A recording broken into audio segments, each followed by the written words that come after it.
Kevin, when we talk about the NFL these days, it seems like there's so much attention focused on the politics, on the drama, on the soap opera storylines. And it seems to be this popular opinion that the NFL stinks, that people aren't interested in the NFL anymore, that the novelty has worn off and they're just not paying attention. When you're in various stadiums every weekend, you call a couple of different games. Have you noticed a difference in the atmosphere, a difference in the way that the fans are operating, the way the fans are acting inside these stadiums because of some of the ethereal storylines that are surrounding the NFL? Yeah, that's a pretty interesting topic, Amy. I would say that the most visible feel part of it is that if your team is winning and playing well, you're going to have a full house.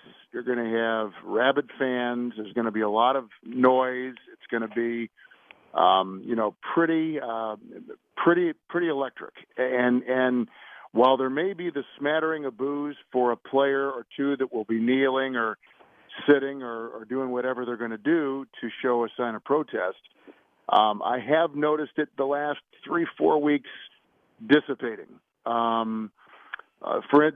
This week I was in Tampa on Sunday, and the team is losing, and the stadium was half full, and the Jets were not that good a team coming in, and the game wasn't that exciting, and so it was very blasé. The next night I was in Charlotte doing Miami and the resurgent Carolina Panthers, and Newton throws 4 touchdown passes, and the place is going bananas. So I think it's been pretty typical in terms of the feeling you get in the stadium. If you've got a winner, if you've got some exciting guys, if it's a good game, I think the same emotion and passion and all that is still there. But I don't think you can follow the sport and not realize that there are some pretty significant issues and there are some defections in terms of the overall feel that the NFL is conveying. The fans, a lot aren't buying into it. The ratings are down, as we know, whether it's, one player in for domestic battery or we got protests or whatever. It just seems like, or the gigantic Roger Goodell contract. There's always something going on, and there's not as much put on the football field, and that the attention is tough. I think it's hard for people to get their compass on what do I pay attention to? The 6-game Elliott suspension, the performance of the Cowboy left tackle, the 6 sacks by Claiborne. It's just like there's so much going on. I just don't know what people really want to follow, and so I guess it's week to week, and you just hope that you've got a good game and you've got a nice atmosphere, and we can kind of get back some normalcy to the NFL and really enjoy what is still a very, very great game. Well, you are right about that. When we get on the field and we focus on the action, we're always dazzled by what happens week to week. It's interesting, Kevin. I had a listener to the show last night tweet me and tell me, I prefer college football because there's no politics and it's not full of all this drama. It's not about the bottom line, the big business, which we know is not true. Of course, college football is big business and there's plenty of drama. But in the NFL, there's such a white-hot spotlight, a harsh spotlight on every little thing that happens both on and off the field. Do you ever get this sense that you're trying to harness and ride a wave when you're doing these games? I do, and I'm sure you do, too, when you're doing your show and you're doing a national show and you're trying to, absorb all these different stories from so many different angles with everybody having a different take, and it's how does it affect the team, the player, and society, because these things are resounding in society. The Kaepernick, right on down the line, everything seems to have, so many more ripples to it and tentacles because of social media and the way that the media just jumps on these stories. And like you say, the heavy coverage that the NFL gets. So when you do have, a game that is a good game, and Rich Gannon and I for CBS a couple weeks ago were up in Seattle. We did that Houston Texan with Deshaun Watson quarterbacking Seattle Seahawk game. And that was a game that, going in, Bob McNair, the owner for the Texans, had made those comments, which were pretty insensitive, I guess. And the players, were, I think, almost to a man on the Texans. And we talked to them the night before. they were disturbed. I mean, and they had a right to be there. That was a comment that just had no place, especially in these turbulent times. And what was so amazing about it going into the game, there was all this tension and focus on the kneeling players and the sign of support among the team and the coaching staff, and almost directed right at their owner who wasn't there. And then they kick off and they put on like one of the best regular season games I think I've ever seen. And so it just shows you how, like, on just the flip of a switch, you can go from all this, social conscious protest stuff, and you can go right back to the game, which we all love in some form or fashion, and we can be captivated by everything going on in the field and the greatness that is the NFL and football in totality. And so you kind of get signs that, through everything that's gone on, the game is still moving forward. We still get the great performances. It's still the talk of the water cooler on Mondays and Tuesday mornings. And it still is one of those sports that even though it's taking its shots, and it has taken a ton of shots from all sides, they are still on their feet, wobbly perhaps a little bit, but still on their feet, losing stars to injury, on and on and on, but they're still there and still the number one sport. So I guess if that's what the barrage they're going to take every week, every month, every year, they must feel like, all right, we've got the wherewithal to take it. We'll take those punches, and we'll keep moving forward. We're spending a few minutes with Kevin Harlan, who you can hear on Westwood One, CBS, TNT, handling play-by-play for both the NFL and the NBA. It's After Hours with Amy Lawrence on CBS Sports Radio. One of the storylines that's really celebrated this year in the NFL is the success of the Philadelphia Eagles. They are off to this fantastic first half, and everybody wants to watch Carson Wentz play football. You had a chance to see the Eagles recently. What strikes you the most about this young man? Well, I think, number one, he is a quality individual. He is,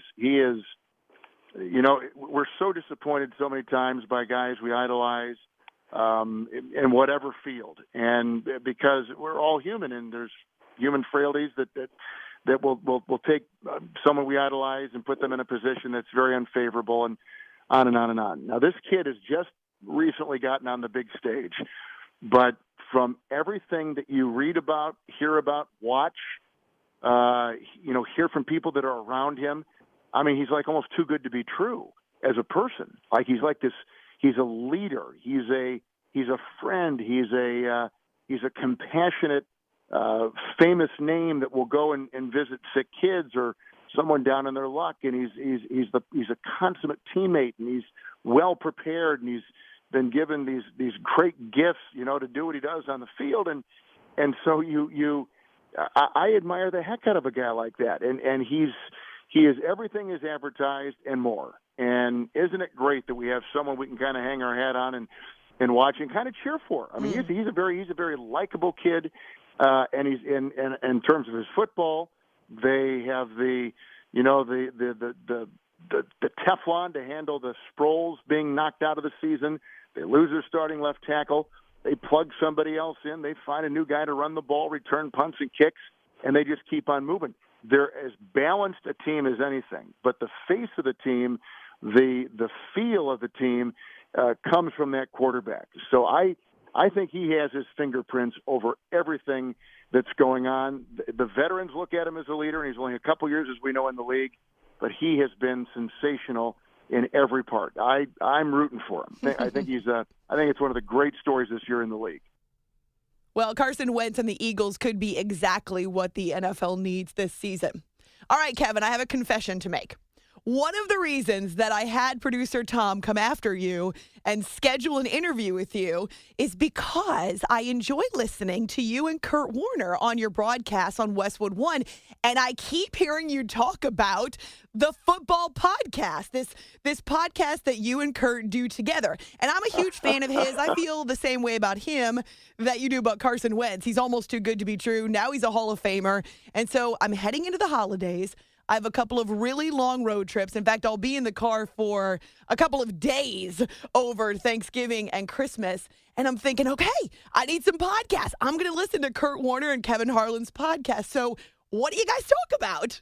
Oh, Amy, I don't even know what a podcast is, let alone, that we're even doing it the right way. We're just sitting there talking, and I always joke with Kurt, because he's he's a football guy. He's not like a media guy, and he's got the NFL Network thing, and I get that, but they came to us, late summer and said, you want to do this podcast? And we said, yeah, sure, we'll do the podcast. And so he's really gotten into it, actually. He will text me like on Monday morning, and I've just gotten in for my Sunday night game with CBS, and so I'm some hotel, and I wake up, and sure enough, he's already got all kinds of ideas and things he wants to talk about. The nice thing about the podcast, and it's got to have some form and fashion to it because it's sponsored and whatever. Who knows what they do with it, but I don't even know how it works. But they just tape it in New York. We're sitting in some press box. They just tape it, and I don't know what they do with it, but they put it up and people subscribe to it. But we talk about stuff like things that are like kind of behind the curtain, like what's it feel like to be in a situation like this, or to prepare for a game in the hours that maybe are outside of the public eye, and how you're doing it, and what did you go through, and what were your feelings going. And he's very honest about stuff. He's honest in his appraisal about current players. It's quarterback centric. I mean, he's talking about quarterbacks and offenses, and then we get broaden it a little bit and talk about teams and races and things like that. But if you like the NFL, I'm glad you asked this question, by the way. And I always joke with them, I go, well, it's the award winning. It's not won any awards. I'm saying it. Maybe we're just trying to push the product, right? We're trying to push the podcast. And he starts laughing about. I mean, gosh, he was, by the way, he was my sidekick in San Francisco when that drunk kid ran on the field last year. And he was egging me on, so he really gets wrapped up in this stuff. He's enjoying it. So we talk about quarterbacking, and it's really fascinating. It's the one position which I think is the most important position in all of sports. You've got so much on your plate. You've got so much to handle, and he deciphered things so well when he played. He does the same thing in the podcast. So if you've got a couple long trips coming up, I think you're going to like it. The moral of this interview is that I can't wait for this podcast. You know what? Hey, listen. I'm going to mention this conversation in the award-winning podcast. We're going to be in Seattle for the Seattle-Atlanta game on Monday night, and we'll be in the empty stadium 4 hours beforehand. That's when we tape it. And I mentioned, Amy, that you listen to the podcast. You're going to download the podcast. You've got driving ahead of you, and you're going to be listening to the podcast, and I'll make sure that Kurt says hello to you in the podcast. And I'm going to tell him what a big fan you are. I'm going to tell him what a big fan you are here. This will be like Christmas early for you. I can't wait. I'm so excited. Merry Christmas to me and to you, Kevin Harlan. You can hear him on TNT with the NBA game on Thursday night, but he's also on CBS for the NFL and Westwood One through the rest of the fall. It's always good to catch up with you, and I feel like we just did a commercial for the podcast. I'm so proud of us. Thank you, Kevin. Great talking to you too, Amy. Take care.